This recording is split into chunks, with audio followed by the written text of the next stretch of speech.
Hi, and welcome to the NFL Network's preview show. I'm Robbie Goldman, along with Brett Williams and Jared Cohen. So what are your guys' takes on the NFL season this year with there not being a lockout, so teams can go right into training camp? I think this is really going to benefit a lot of the teams that last year had some trouble gelling with the shortened training camp season and preseason, namely the Philadelphia Eagles, who everyone was expecting to be the dream team.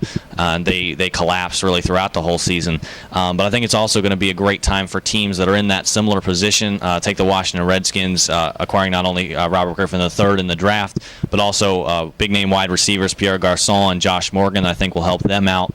So certainly some teams that can finally put some pieces together, I think will truly benefit from having that training camp time. Well, Brett, I think that's a great point you made on the Redskins and Eagles. I mean, not having training camp is a big thing. It's underrated. You look at preparation in the NBA, MLB, they got spring training, they got preseason for the NBA. It's a big thing because you got to prepare for one game on Sunday. And so I think taking that away last year was really a struggle for a lot of the teams. They just didn't mesh well like the Eagles. So I feel like this year it'll benefit all teams and they'll be ready to play the season. Yeah, I completely agree, especially with the fact that it's one game. You have a lot of preparation in the week, and you got to prepare before, too, so training camp's really important. Now on to the rumors, and there's definitely a lot of reports on Drew Brees. What are your guys' takes on this? Well, this is probably the biggest breaking news to come out of the NFL for a long time. Right now, the Saints have issued almost an ultimatum to Brees, and there's questions of whether he even wants to stay in New Orleans. The Saints have been a recent powerhouse in the NFL, really due to his leadership, obviously setting the all-time single-season passing record last season. So certainly for the Saints, if they lose Drew Brees, although it seems like the organization is done with him for some reason, that's going to cause some serious problems and may open the door for up-and-coming teams in the NFC South like the Panthers. I feel that was a great points there, Brett. I feel Drew Brees is what New Orleans has left. In a couple words, I think Drew Brees just is not happy with the situation right now, and he doesn't want to sign a long-term deal. The bounty situation was huge, and I feel like he just doesn't feel comfortable being the head quarterback of a team that's been under a lot of allegations. So I feel like anything could happen right now. There's still plenty of time, but I feel like it definitely is going to affect New Orleans in the future.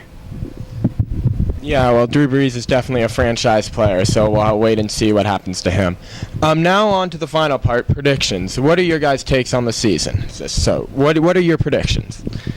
I think we're going to see a little bit of turnover this year. Like with the Saints, we'll see what happens there. I think the Falcons are probably the favorite in the NFC South, despite the Panthers' growing strength. Obviously can't turn out the Green Bay Packers, but I think you're going to see some teams like the Detroit Lions, like the Houston Texans, who are on the rise, got into the playoffs for the first time for the Texans in franchise history last year, and for the Lions the first time in a very long time. So we're going to see, I think, some continued success on their part, and we'll see what happens with some other teams.